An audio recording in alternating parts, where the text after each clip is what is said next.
Нэг талаасаа энэ хин халаалтад шилжиж байгааг бид нар бас дутуу анзаараад дутуу мэдээлээд байж магадгүй. Яг энэ маань энгийн юм шиг мөртлөө яг л олон улсын стандарт дүрж байгаа зүйл шүү дээ. Одоо нөгөө нүүрсдүүлдэг, түлшдүүлдэг болоод яг л одоо барууны стандарт ямар байх хэвээр тэрүүгээр нь хийж байгаа жишээтэй. Тэгэхээр яг энэ одоо алхам маань ямар хуу шатараатай нэгдүгээрт явах вэ? Хоёрдугаарт Улаанбаатар хотын одоо нөгөө хамгийн их модны сэдв өвөл болгон болдог утааг ер нь яг боддоор бууруулах хүлээлтэнд яаж нөлөөлнө гэж харж байгаа. За энэ жил Улаанбаатар хот маань бол 50000 өрхийг газ руу шилжүүлнэ гэсэн төслийг бол хэрэгжүүлээд явж байгаа. За одоо яг газ руу шилжүүлэхдээ бид зөвхөн газтай төхөөрөмж холбоотой орхиш.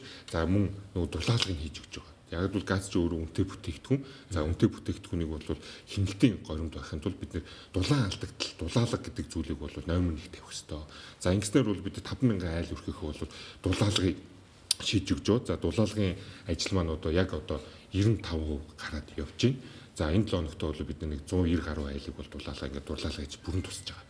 За дулаалга дуусны дараагаар нөгөө нэг газ хэрэглэх 50000 айл буюу гандан, телевиз, за тэгээд нөгөө нэг динжин мянгийн 50000 айлууд дээр газын нөгөө цэнгэлж өгөх. Одоо нүүрсний бид нэр нүүрс борлуулалтын цэг гэж байгаа шүү дээ. Тэгэх юм бол 33 газ цэнгэлэх цэгийг энэ 50000 айл донд тавьж өгөх юм. За ингэснээр яг хөө нөгөө айлууд маань бол газын тоног төхөөрөмж очоод яг нөгөө нүүрс худалдаж авч байгаатай адилхан баллоноо өгөөд цэнэглүүлээд буцаа баллоноо авна гэсэн үг. За яг одоо бол тэр газ цэнгэлдэх зүйн тендер ажил нь бол хийгдэж явж байна. Дараа 7 хоног гэхэд бол сонгон шалралт бол дуусаа явж байна. За 1 сарын 1-ээс өмнө бол ажил бол эхлээд айл одоо бол холбоод явчихна гэж үзэж байгаа. За дараачийн шат нь бол цэнгэлтийн цэгүүдийг байгуулсны дараа бид нар айл өрхүүдэд холболтой ажлууд явагдана. Тэгээ одоо эхний ээлжинд бол бид нар бүгд аймд хятад ард улсын Hisense Hire гэдэг олон улсад цахилгаан бараа бүтээгдэхүүнээ гаргадаг хоёр нэртэй том компаниас бол захиалга өгөөд за яг дунд нь бол 2500 газын тоног төхөөрөмжийг бол авч оруулж ирээд эхний 250 тоног төхөөрөмж нь бол 2 өдрийн өмнө бол ороод ирсэн явж байгаа. За ингээд ерөнхийдөө 2-3 хоногийн зайтайгаар бол хилээр бол нэг 500 тоног төхөөрөмжүүд ороод ирнэ гэсэн. За нийтдээ 5000 тоног төхөөрөмжүүд бол бид нэр ингээд агуулгах дээр хадгалаад холболтыг бэлэн байдлыг хангаж авчин 33 цэнгэлтийн газ цэнгэлтийн цэг маань бол баригдад дуусны дараагаар бид нар өдөрт 200-300 айлыг бол шууд холбоод явчихна гэсэн.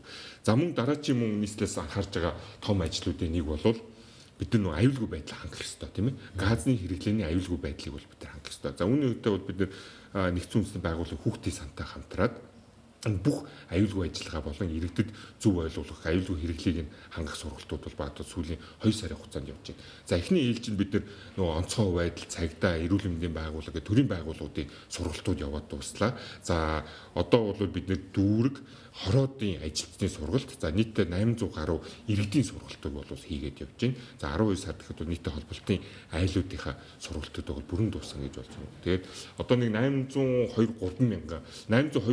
өрхийн сургалт бол дууссан. Одоо бид нар дахиад айлуудынхаа сургалтыг хийгээд явж байгаа. Яг л өрх болгон дээр нь очиж ажиллаад явнаа. За ингээд төхөөрөмж маань бол ингээд өрхтөр нь суурлаад эхлэнгуут нь нөгөө өрхтөөгөө бид нэр байнга тулж ажиллана гэсэн үг тийм. Анх бид нөгөө сайжруулсан түвшин чинь хэрэглээ иргэдэг хэрэглээнд гарахтаа яг иргэдтэйгээ өдөр болгон тулж ажилласантай адилхан энэ 5000 иргэдгүүд бид яг өдөр болгон ингээд тулаад ингээд ажиллаж явж хэвшүүлэх ёстой. Энэ 5000 айл маань бол зүйтэй аюулгүй шилжсэний дараагаар бид нар дараачийн нөгөө 50000 айлыг газ руу шилжүүлэх ажил маань бол ингээд амжилттай явах тийм фаундейшн бүрүү ингээд доор суур нь болж өгч байгаа маа. Тийм болох энэ дээр бид нар маш няхуур за маш олон өнцгөөс аюулгүй байдлыг харж үзэж олон улсын байгууллагатай бол ингэж хамтарч ажиллаж явж байгаа. За дээрэс нь бид нэр Дэлхийн банктай хамтраад энэ газыг хэрэглэснээр дулаалгыг хийснээр тухайн айл өрхөд эдийн засгийн хувьд бол ямар нөлөө үзүүлж байна гэдэг судалгааг бол хийгээд эхэлсэн.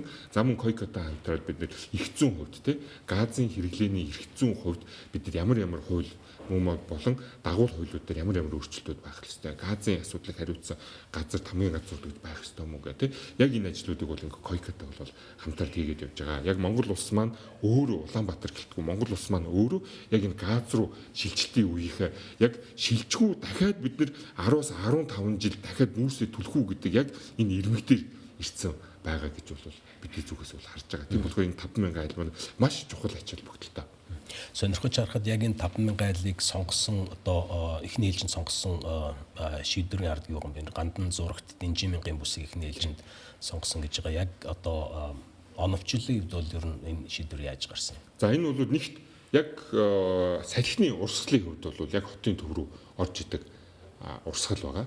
За ерөнхийдөө бол ингээд цаашаа хасаа цахилхных урслыг нэгт бол харж байгаа. За хоёрт бол яг нэг байшин хороолтоо хилж байгаа гэр хорооллын шилжилтийг бол тэндээс нь хэлье гэдэг бодлогын хүрээнд явж байгаа. За гуравт нь юу гэх юм бол бид нар нийслэлийн засаг дарга болон байгаль орчны сайдын жил болгон баталдаг ногоон бүсчил гэж үүдээ. За ногоон бүсчил дээр нь энэ бүс маань бол өөрөө орсон байгаа гэсэн. Тэгэхээр бол ганцхан энэ айлууд маань бол шилжих гэдэг асуудлын хүрээнд бол тухайн бүсдээр бол хөрсний бохирдлын асуудлыг шийдвэрлэх ажлууд явагдаж байгаа. Дээрээс нь тухайн бүсд нөгөө бензиний чанар муу нөгөө 80 92 те чанар муутай дизель ч юм уу энэ төлшүүдийг зарахгүй евро 5-ын стандартыг хангасан төлшийг зарах энэ шаардлагуудыг тавиад явж байгаа. За дээрээс нь нөгөө нэг сэлбэг машины сэлбэг хэрэгслийг бол зарж боловсруулах энэ ажил явахгүй тосон материалыг зарж мөн боловсруулалтын ажил хийхгүй энэ бүсүүд дээр гэсэн энэ журмуудыг бол батлаад энэ хэрэгжүүл явж байгаа. Тэгэхээр энэ бол нөгөө бидний хэлж авсан ногоон бүс буюу green zone гэдэг утгаараа бол явж байгаа. Цаашлаад 26 гэхэд нийтдээ одоо 46000 айлыг нэмээд хийн халаалтан шилжүүлэхээр зорж байгаа гэсэн. Яг энэ хөрсөн тохиолдолд ер нь хүлээлт ер нь ямар хөө өвлийн утааны төвшин энэ жилдээ харьцуулахад ямар төвшөнд очно гэсэн үг. За бид нар нийслэл Улаанбаатар хотын агаарын бохирдлыг бид нар ганцхан айл өрхийн яндангаас гарч байгаа нүүрсний хэрэглээ гэж бол харж болохгүй. Энэ бол зүгээр нэг 50% л байгаа. Нөгөө 50% нь хаана байна гэх юм бол автомашин тэгээ цахилгаан станцууд дээр байгаа байхгүй. За тэдний бид нар JICA-тай хамтраад бол судалгааг бол хийсэн. За тэдний судалгааг хийгээд явхад юу харагдаж байна гэх юм бол нэг гэр 6 автомашины дээр тэнцэж байна агаарын бохирдол ялгаруулж байгаараа тийм ээ. За тэгэх юм бол нэг цахилгаан станц нь одоо манай жишээ 3 дугаар ч юм уу 4 дугаар цахилгаан станц нь 50,000 одоо гэр хорооллыг нүүрстүүлж байгаа өрхтөө тэнцвүүц одоо нэг агаар орчны бохирдол үүсгэж байна. Өнөөдөр тэгэхээр юу гэж байдгийг одоо өвлийн утаа бол тэр чигээрээ дандаа гэр хорооллын яндангаас тэр ойлголтыг бид нар таалах хэрэгтэй байхгүй.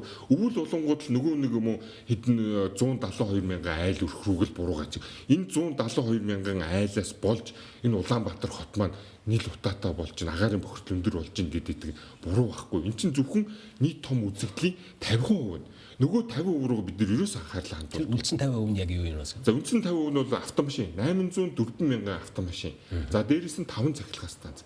5 цахилгаан станц маань бол нэг жилд 5.8 сая түүхийн нүүрстэй. Сайжруулсан түвш биш, сайжруулсан нүүрс биш, хагас кокс биш, зүгээр шууд түүхийн нүүрс 5.8 сая түвшийг төлж байгаа байхгүй. За энэ юутай тэнцэж байна гэх юм бол 171,000 айл өрхөө шүү дээ, тэ 171,000 айл өрх байгаа. Манай түвш хэрэгжилж байгаа манай Улаанбаатар хот.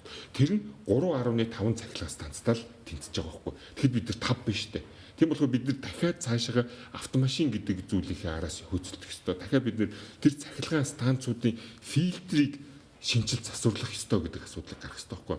Одоо хотын дарагчдын өчтөр шуурхаа дээр хэлжилээ. Энэ 5 цахилгаан станцуудын фильтрийг засч янзл шинжил гэдэг бол эрчим хүчний сайдд бол шаардлагыг хөргүүлнэ.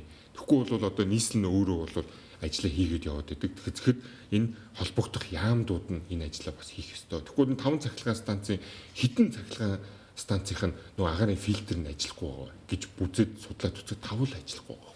Урд хурж Бээжингийн агаарын бохирдол 10 жилийн өмнө байдал маш одоо муу хэцүү байсан гэдэг. Бүх цахилгаан станц яндангуудаас салсны өвчнөд одоо Бээжин хот агаарын бохирдол болсон гэдэг нь ийм юм байл да тийм үү? Тийм болохоор бол нийслэлийн зүгээс энэ ямар бодлогыг урьж байгаа юм бол за нэгт бид энэ автомашиныхаа асуудлыг шийдэх ёстой тийм ээ. За энэ автомашинд бол манай нийслэлийн хэмжээнд та бодоод үзэлтэй 804,000 автомашин байгаа.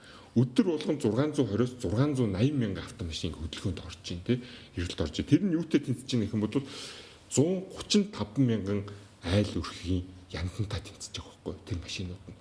Тийм өндөр тавьж байгаа. Тийм болохоор энэ ч юу гэх юм бол ганцхан айл өрхөө бид нар харж болохгүй, айл өрхийг болжгүй. Харин эсэргээрээ манай айл өрхүүд маань жигэнцэн хамаг нөгөө нь хортой элементийн буулгацсан хам бараг энэ цахилгаан станцуудаас гарч байгаа утаанаас баг утаа, цэвэр утаа баг гаргаж байгаа ийм үзүүлэлтүүд байна. Зундаа Улаанбаатар хот бас алсаас харахаар тийм нүгэлдэж саарл харагдаад байдаг. Энэ маань тэгэхээр автомашины бохирдлыг тийм тоосон автомашины бохирдол. Одоо жишээлбэл А92 гэдэг бензин байгаа шүү дээ. А92 бензинийг та 10 жилээс дээш насжилтаа машинд хийхэд бидний туршилтаас гарах зөвхөн 282 хими элемент, дутуу шаталтын хими элемент агаарт гарч ирж байгаа. 282 элемент.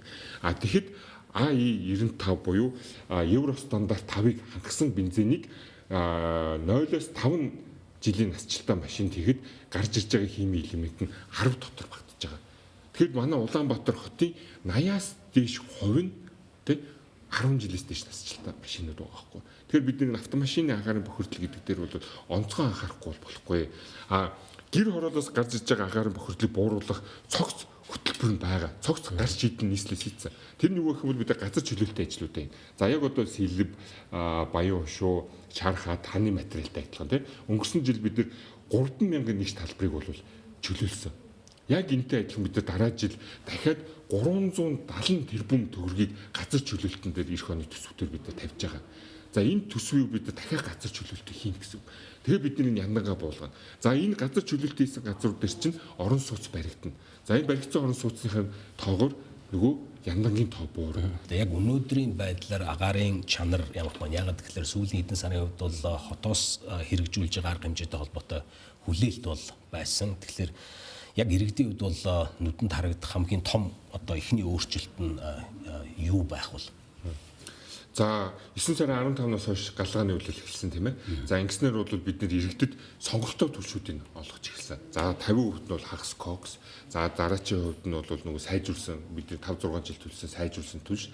За мөн дээрээс нь бол иргэдээс хүсэлт гаргасны дагуу бол бид нөгөө барьцдуулагчгүй шууд нөгөө угааж баяжуулсан мидлингийг бол мөн савлж бол иргэдэд олгож эхэлсэн. За 7 хоногийн өмнөөс бид нар бол энэ сайжруулсан түвш болон мидлингийн худлаа борлуулалтыг зогсоогоод за яг манай Улаанбаатар хотноо үйл ажиллагаа явуулж байгаа 425 цэгт бид нар хагас коксын бол бүрэн хангалтыг бол хийгээд явж байгаа. За яг өнөөдрийн байдлаар бол нийтдээ Улаанбаатар хотод 37 мянган тонн хагас коксын нөөц байна. За энэ бол бараг 18-аас 20 хоногийн бол нөөц гэсэн үг. За 3 хоногт 2 хоногт 3 чиглэл бол ирж бууж байгаа. За нэг чиглэлээр 2500 тонн бол нөөц бол буугаад явж байгаа. За өнгөрсөн 11 сарын бол бидний агаарын чанарт үзүүлж байгаа чанарын судалгаа бол гарсан байгаа.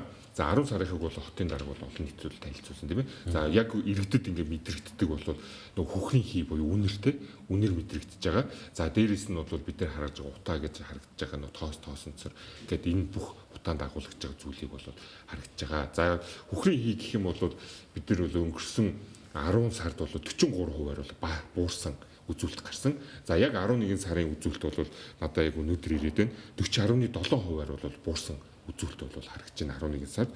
За өнгөрсөн 10 сард бол тоосон зураг PM10 бол 18%-аар бол буурсан. PM2.5 нь бол 9%-аар буурсан энэ үзүүлэлтүүд гарч исэн байсан бол 11 сарын байдлаар PM2.5 6.9%, за PM10 тоосон нь 23%-аар ингээд буурсан ийм үзүүлэлтүүд бол гараад явж байна. Агаарын чанарыг хотынхаа өөрснөө шалгаж гин эсвэл хөндлөнгийн байгууллага шалгаж байгаа юм. За энэ дээр бол хөндлөнгийн байгууллага маань бид нар өөрсдөө шалгаж байгаа. За яг өдөр тутмын болон иргэдийн өөрсдөө шууд ороод шалгаж болохоор агаарын чанар гэвэл агаар цэг юм гээд шууд өөрийнхөө компьютераас орж болно, гар утаас орж болно. Эсвэл O2 гээд аппликейшн байгаа. Android дээр ч юм уу Apple дээр бол аппликейшн байгаа. Тэрүүгээр хагаад шууд ороод яг үнэлөө яг тухайн цаг үедээ ямар агаар байна гэдэг шалгаж болно. За мөн өнгөрсөн 5-6 жилдээ харьцуулахад ямар өөрчлөлтүүд гарсан байна гэдгийг ч харж болно. Бодиттой хараад явж байгаа. Бүгд хараад явж болно. Ярилцлагын хэсэгт би бас нийслэлийн төсвийн талаар хөндий гэж бодлоо. Тэрний үгээр 26 оны төсвийг бол одоо анх удаага аудит өгөөд иргэдээс бол нэлээд өргөн хүрээний санал авч батлах гэж байгаа гэж ойлгож байгаа. Тэгэхээр энэ процессыг яг Улаанбаатар хотын хувьд бол төсвийн шинэ стандарт болох зорилт байгаа юу? Яг ер нь үр дүн яг юунд нөлөөлнө гэж тавхан харж байгаа юм. За нийслэл хотын зүгээс бол бид нэр томоохон төслүүдэд бол хэрэгжүүлээд явах ёстой. Хэрэгжүүлээд явна. За тэр том төслүүдийн юу гэх юм бол бид нэр имэйлт байна, туулын хурдны зам байна, тойрог зам байна. За тэгээ нөгөө хүнүү хот байна. За цэлб хороол маань байна тий. За энэ том төслүүд дээр бол ихэнх бидний бол төсөв тавьж байгаа. Бараг 70% нь бол энэ төсөвдөр тавьж байгаа.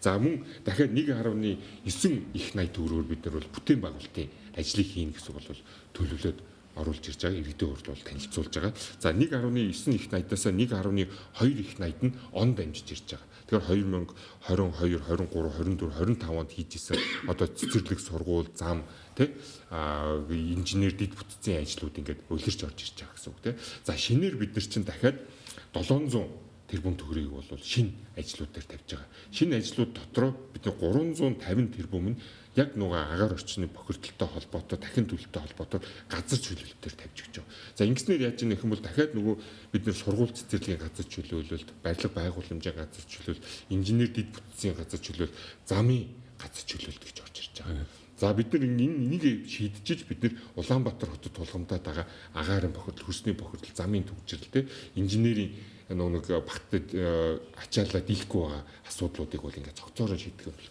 яг энэ ажлууд ч юм бол хийгдэж явна. За дээрэс нь бол нийгмийн салбарын хувьд бол бас хэлмээр байгаа зүйл байгаа. За энэ юу гэх юм бол дараа жил бид нэр 82 сургууль цэцэрлэгийн барилга байгууламжийг дуусгахаар бол төлөвлөд байгаа. За энэ юу гэх юм бол иргэдээс яг ирээд байгаа санал бодлого нь хувийн компаниуд барилгаа барихдаа 25-30 давхар үйлийг жилийн дотор барьцдаг. Улс болохоор нэг 2 давхар цэцэрлэг 3 давхар сургуулаа баг 3-4 жил барьдаг гэж маш их шүүмжил ярьдаг тийм ээ.